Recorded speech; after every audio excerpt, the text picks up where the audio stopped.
नमस्कार दोस्तों, आज मैं बात करने जा रहा हूं भारत में बढ़ते साइबर अपराध के बारे में। साइबर क्राइम भारत के लिए नहीं बल्कि विश्व के लिए एक चुनौती बन गई है। साइबर अपराध ने दुनिया को झकझोर के रख दिया है। दुनिया पहले जो है आतंकवाद से लड़ रहा था, लेकिन आज जो है दुनिया वो साइबर अपराध से लड़ रहा है और साइबर अपराध दुनिया के लिए एक चुनौती बन गई है। आज मैं यह रिपोर्ट इसलिए सुना रहा हूं क्योंकि हाल ही में सुप्रीम कोर्ट ने गृह मंत्रालय से यह जवाब मांगा है कि इतना साइबर क्राइम जो बढ़ रहा है इसका क्या कारण है, क्या सरकार इसे रोकने में सक्षम नहीं है। तो सुप्रीम कोर्ट में जो रिपोर्ट गया जाने का एक कारण था कि हाल ही में एक दंपति को 1 करोड़ रुपया का ठग किया गया था। दूसरा, एक उद्योगपति को 58 करोड़ रुपया का जो है ठग किया गया है और ठग करने के बाद भी वो व्यक्ति जो है नेशनल क्राइम रिपोर्ट ब्यूरो जो है उसमें जाकर के केस दर्ज नहीं किया। केस दर्ज नहीं किया तो सुप्रीम कोर्ट को लगा कि कहीं ना कहीं सरकार इसे रोकने में असफल है, इसीलिए जो है उन्होंने केस दर्ज नहीं किया, इसीलिए गृह मंत्रालय से जवाब मांगा है। तो आज के सेशन में हम समझेंगे कि साइबर अपराध क्या है और इसका क्या कारण है। इतना अगर ये बढ़ रहा है तो क्यों बढ़ रहा है, सरकार इसमें क्या कदम उठाने जा रही है, यह सरकार का जो इसमें कदम है वो सफल है या नहीं है। चलिए सबसे पहले साइबर अपराध को समझ लेते हैं। साइबर अपराध आप सभी को पता है कि अगर किसी आदमी को, अगर आसपास में भी देखे होंगे, गांव में, कस्बा में, शहर में, आपके रिलेशन में, अड़ोस पड़ोस में देखे होंगे, किसी व्यक्ति को फोन करता है और फोन करके कहता है कि आपका लॉटरी लग गया है 1 लाख रुपया का, आप जो है तुरंत 10,000 रुपया जो है इस नंबर पर ट्रांसफर कीजिए और आपको 1 लाख रुपया जो है मिलने वाला है आपके अकाउंट में। इस प्रकार का जो है घटना आपके द्वारा भी घटा होगा या तो आपके रिलेशन में, अड़ोस पड़ोस में जरूर घटा होगा, आप सुने होंगे। तो अगर डिजिटल माध्यम से या किसी भी माध्यम से अगर आपको ठगने का कोई काम कर रहा है तो यही है साइबर अपराध। आई होप कि आप समझे होंगे। साइबर अपराध का कई कारण है जिसमें से कि कुछ कारण जो है हम आपको बता देते हैं। पहला जो कारण है वो कारण है फिशिंग। ये फिशिंग क्या होता है इसको समझे। फिशिंग मतलब कि आपका प्राइवेसी को जान लेना। प्राइवेसी मतलब जो आप छुपा के रखें, कोई पासवर्ड हो गया, कोई ईमेल हो गया, अगर आप उसे छुपा कर रखे हैं तो किसी प्रकार से वो आपको जो है पासवर्ड या ईमेल जो है वो आपका चुरा लेता है।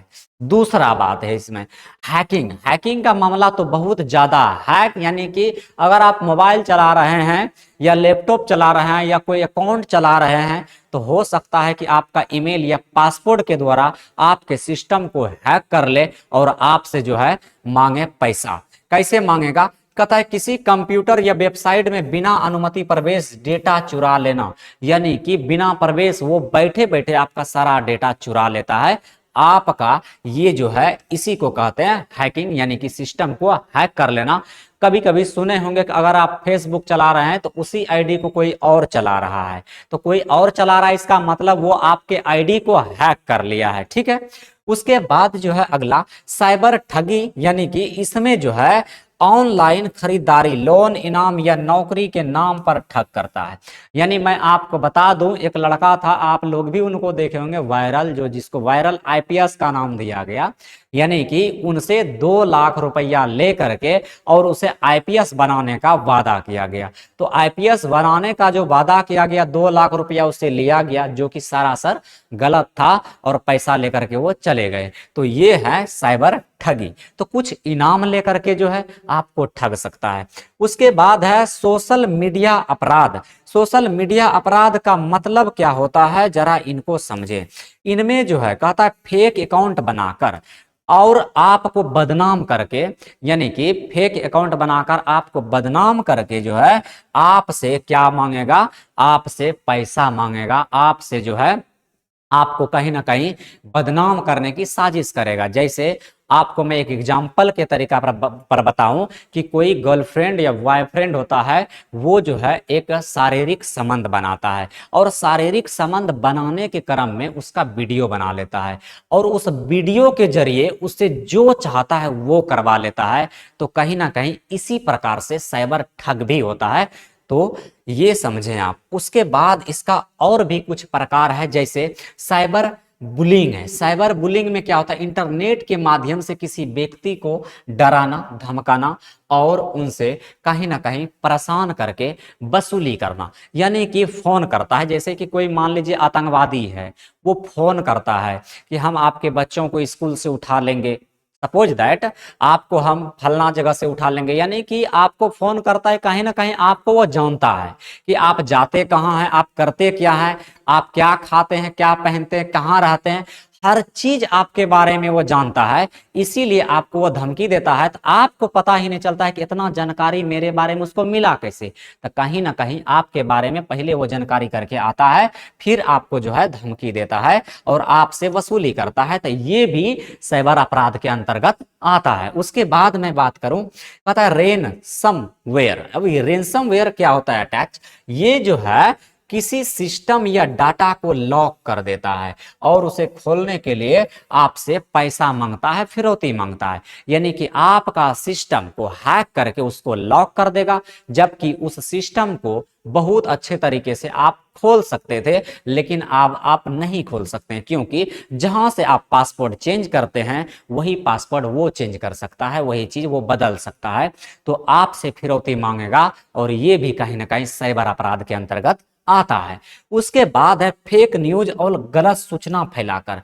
यानी कि कहीं ना कहीं किसी को बदनाम करके, जैसे मान लीजिए कोई, जैसे कि भारत का प्रधानमंत्री, अभी एआई का जमाना है, उसका जो वायरल न्यूज है जो बोलता है उसी को डबिंग करके दूसरे आवाज में, यानी कि दूसरे भाषा में करके किसी राज्य में चला देना जहां के लोग जो है उतना शिक्षित नहीं है। तो प्रधानमंत्री के बारे में उस राज्य के लोग क्या सोचेंगे, गलत सोचेंगे। तो ये भी साइबर अपराध के अंतर्गत आता है। सपोज हम प्रधानमंत्री का एग्जांपल लिए, बट ऐसे बहुत सारे लोगों के बारे में होता है, ठीक है। उसके बाद जो है अगला, अब कहता है कि भारत में साइबर अपराध के प्रमुख क्या कारण है कि साइबर अपराध इतना बढ़ रहा है। तो साइबर अपराध बढ़ने का कई कारण है, जिसमें से कि इंटरनेट यूजर्स की तेजी से बढ़ती हुई संख्या। यानी कि इंटरनेट तो हम चलाते हैं, लेकिन उसके बारे में जो है हम नहीं जानते हैं। यानी भारत में जितने भी लोग इंटरनेट चलाते हैं उसका जानकारी उसको नहीं है। वो सिर्फ क्या जानता है, यूट्यूब, व्हाट्सएप और फेसबुक को चलाना जानता है। बाकी उसके बारे में बिल्कुल हम अध्ययन नहीं किए हैं। डिजिटल रिसोर्सेस क्या है उसके बारे में हम नहीं जानते हैं, लेकिन उस चीज़ों को हम चला रहे हैं। तो कहीं ना कहीं इसी पर हम जा करके मिस खा जाते हैं। उसके बाद है डिजिटल पेमेंट का विस्तार होना। किसी को भी जो स्कैनर के माध्यम से फोन पे, पेटीएम, गूगल पे हम कर देते हैं, जो कि ये भी अपराध के श्रेणी में आता है। इसलिए अपराध के श्रेणी में आता है क्योंकि आप बिना सोचे समझे कहीं भी कर देते हैं। तो इस बारे में भी आपको जानकारी थोड़ा सा लेना चाहिए। साइबर सुरक्षा की जागरूकता की कमी है। यानी कि जो हम इंटरनेट यूज करते हैं, जो हम व्हाट्सएप, फेसबुक यूज करते हैं, इंस्टाग्राम यूज करते हैं, देखते हैं कभी कभी क्या होता है कि हमें कोई लिंक भेज देता है कि इस लिंक पर क्लिक करें और 3 महीने का फ्री रिचार्ज पाएं। लेकिन हमको पते नहीं है कि आज दुनिया में जो है भिखारी को 1 रुपया दान में तो करबे नहीं करता है, तो हमको फ्री कौन देगा। ऐसा नहीं है, फ्री कोई कुछ नहीं देता है। पहले आधिकारिक जानकारी प्राप्त कर लें उसके बारे में। उस प्रकार से जब आपको जानकारी हो जाएगा, हाँ ये सही है या गलत है, फिर जा करके आप उस लिंक पर क्लिक करें।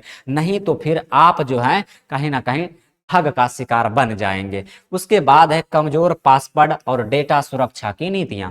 जब भी आप ईमेल बनाएं, जब भी आप कोई भी वेबसाइट का पासवर्ड बनाएं, कहीं ना कहीं वो स्ट्रॉन्ग, मजबूत पासवर्ड बनाएं, ताकि वो पासवर्ड आपके लिए बहुत हेल्पफुल हो। उसके बाद है तकनीकी ज्ञान की कमी। तकनीकी ज्ञान का मतलब है जिस चीजों को हम यूज कर रहे हैं उसके बारे में हम अध्ययन नहीं किए, लेकिन यूज कर रहे हैं। इसीलिए हमें उसके बारे में पूरी जानकारी ले लेना चाहिए, फिर हमें उसके बारे में जानना चाहिए। उसके बाद देखिए, भारत में साइबर अपराध के आंकड़े 2024 में जो है, यानी 2019 के मुकाबले जो है 200% अभी बढ़ा है। 2019 के मुकाबले भारत में साइबर अपराध, जो साइबर क्राइम है, 200% तक की बढ़ोतरी किया है, जो कि सबसे ज्यादा महाराष्ट्र, उत्तर प्रदेश, कर्नाटक, तेलंगाना और दिल्ली जैसे राज्यों में देखा जा रहा है। ठीक। ठीक है, चलिए आगे बात करते हैं हम इसमें कि सरकार का क्या उपाय है। सरकार ने जो है साइबर क्राइम रिपोर्टिंग पेट्रोल क्या है,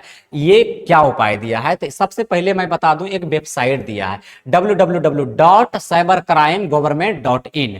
ये आधिकारिक वेबसाइट है, इस पर जाकर के आप मेल कीजिए। अगर आपको ठगने का कोई काम करता है या कोई फोन आता है तो इस पर फटाक से ना उस नंबर पे फोन कीजिए, तब जाकर के कहीं ना कहीं आपके लिए एक्शन ले पाएगा। लेकिन मैं बता दूं कि ये सरकार भी अभी तक नाकाम है, क्योंकि ऐसे बहुत सारे लोगों ने केस दर्ज किया है, लेकिन कोई उससे अभी लोगों को हेल्प ज्यादातर नहीं मिला है। ठीक है, उसके बाद जो है यहाँ पर CERT इन है, यानी Indian computer emergency response team है। ये आपको बताएगा आपके साथ में क्या हुआ है, कहाँ हुआ है, कैसे हुआ है। ये रोकथाम के लिए हेल्प करती है, साइबर अपराध के रोकथाम के लिए ये काम करती है। यही आपका जांच करेगा कि आपके साथ क्या हो रहा है। डिजिटल इंडिया, यानी कि इसमें साइबर सुरक्षा को लेकर के लोगों में जागरूकता बढ़ाई जा रही है, लोगों को जानकारी दे रहा है। इस सब आधिकारिक वेबसाइट से आप जब जुड़िएगा, इसको जब आप सर्च कीजिएगा, ये सब आपको मिल जाएगा कि आपके लिए क्या क्या वहां पर सारा चीज जो है कि लिखा हुआ है, आप उसको पढ़ें और समझें अच्छे से। ठीक है, उसके बाद है यहाँ पर साइबर पुलिस स्टेशन भी है। कहता है लगभग हर राज्य में साइबर पुलिस स्टेशन स्थापित किए गए हैं, ताकि आपका जो है कार्य जल्दी से जल्दी हो, आपका सुनवाई जल्दी से जल्दी हो। उसके बाद IT एक्ट 2000 और IT अमेंडमेंट एक्ट 2008 के तहत नियम बनाया गया है, कानून यानी बनाया गया है कि साइबर अपराधों पर सख्त कार्रवाई करने के लिए ये नियम बनाए गए हैं। याद रखिएगा, ये पूछ सकता है।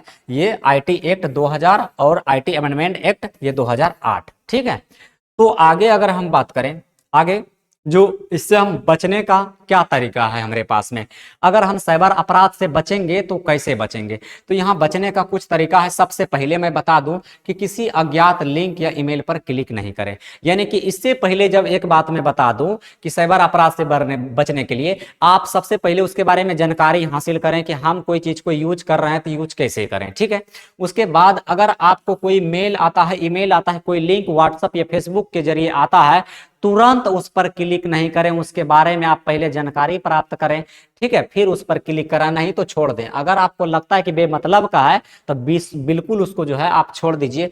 आप OTP, बैंक पासवर्ड या पिन को नो बताएं, किसी एक को नहीं बताएं, यानी कि आप दोस्तों को भी किसी को भी नहीं बताएं। नहीं तो होता क्या है कि उनसे उनसे मतलब क्या होता है कि एक करके वो कई आदमी तक पहुंच जाता है। तो अब कौन आदमी कैसा है, हो सकता है बहुत सारा ऐसा भी लोग होता है, चाहे आपका खास ही लोग दोस्त हैं क्यों नहीं हो, वो कहीं ना कहीं आपको धोखा देने का काम जरूर कर देता है।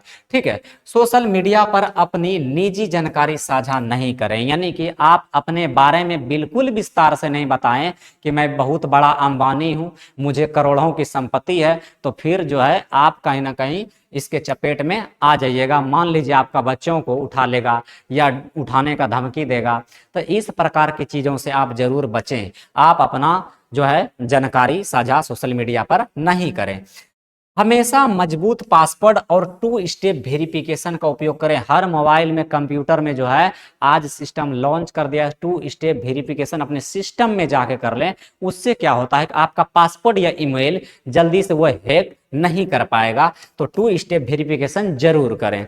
उसके बाद है ऑनलाइन लेन देन करते समय आधिकारिक वेबसाइट ऐप का प्रयोग करें, यानी गूगल, पेटीएम जो भी आप करते हैं, अपना जो वेबसाइट है उनका यूज करें। आजकल तो लोग क्या करता है कि इंटरनेट को तेज स्पीड करने के लिए VIP नाम का कोई वेबसाइट आता है, उसको डाउनलोड कर लेता है, ताकि जो है मेरा इंटरनेट वो अच्छा काम कर सके, जो कि अपने देश का नहीं है, वो दूसरे जगह का है। तो इन चीजों से बचें। और अगर आपको इंटरनेट बढ़िया चलाना चाहते हैं तो ज्यादा उसमें खर्च नहीं आता है, 2-3 हजार का खर्च आएगा। एक बार वाईफाई लगा लीजिए और 40 MBPS का भी अगर आप डाटा लेते हैं तो 400 में लगभग आ जाएगा, 450 में। और खूब आराम से अनलिमिटेड चलाइए, तो कहीं ना कहीं वो रिचार्ज करने से बेहतर है। ठीक है, अगर आप बढ़िया इंटरनेट लेना चाहते हैं तो अपने मोबाइल और कंप्यूटर को अपडेट रखें, हमेशा जांच करते रहें चीजों को और अपडेट उस पर रहें। तो इस प्रकार से आप बच सकते हैं अपराध से। उसके बाद जो है इसका हम थोड़ा सा सार निकाल देते हैं। तो भारत में जो साइबर अपराध तेजी से बढ़ रहा है, इसमें सरकार और आप लोग, हम लोग, सब लोग मिल करके जो है इससे लड़ें और जानकारी को लोगों को साझा करें, लोगों को बताएं और लोगों को समझाने का प्रयास करें, ताकि वो और भी लोगों को समझा पाए और इससे बच पाए। तो आप लोग जरा कमेंट में बताइए, क्या ऐसा घटना आप लोगों के साथ कभी घटा है? आपके रिलेशन में किसी के साथ या आपके अड़ोस पड़ोस में अगर ये ऐसा घटना, साइबर अपराध का मामला आया है, तो जरूर कमेंट में बताएं। तब तक के लिए जय हिंद, धन्यवाद, नमस्कार।